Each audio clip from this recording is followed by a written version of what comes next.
আমাদের সঙ্গে যুক্ত হচ্ছেন সহকর্মী অন্তরা বিশ্বাস। অন্তরা, প্রার্থিতা ফিরে পেতে এখন পর্যন্ত কতজন আপিল করেছেন?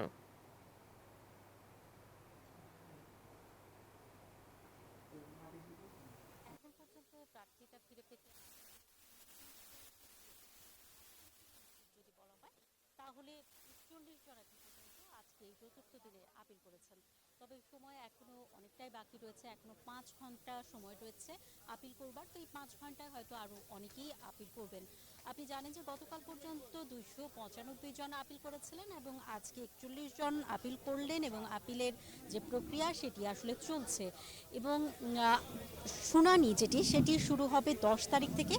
শুনানি শুরু হওয়ার প্রথম দিনে অর্থাৎ ১০ জানুয়ারিতে প্রথম যে ৭০ জন আপিল দায়ের করেছেন, যে নম্বর রয়েছে সেই নম্বরের ভিত্তিতে প্রথম যে ৭০ জনের মধ্যে যারা থাকবেন তাদের আসলে শুনানি হবে এবং তারপরের দিন পরের ৭০ জন অর্থাৎ ১৪০ নম্বর পর্যন্ত যারা থাকবেন তাদের শুনানি হবে এবং তারপরের দিনে ২১০ নম্বর পর্যন্ত যারা থাকবেন তাদের শুনানি হবে। অর্থাৎ মোটা দাগে ৭০ জন করে শুনানি হবে প্রতিদিনে।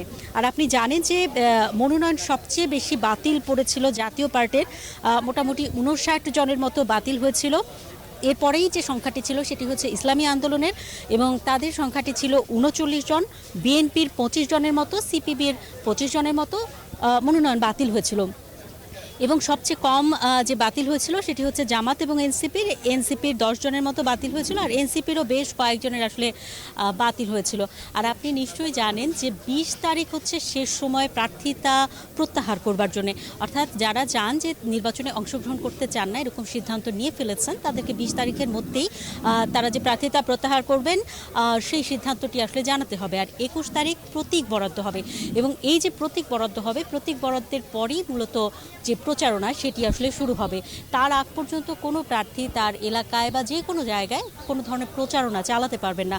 এবং আপনি জানেন যে এবার পোস্টার একেবারেই বাতিল ঘোষণা করা হয়েছে, অর্থাৎ যে আরপিও বা নির্বাচনী যে আচরণবিধি সেখানে একদম পোস্টার থাকবে না বলে নির্বাচন কমিশনের পক্ষ থেকে জানানো হয়েছে। কিন্তু তারপরেও কোনো কোনো জায়গায় পোস্টার এখনও পর্যন্ত দেখা যাচ্ছে।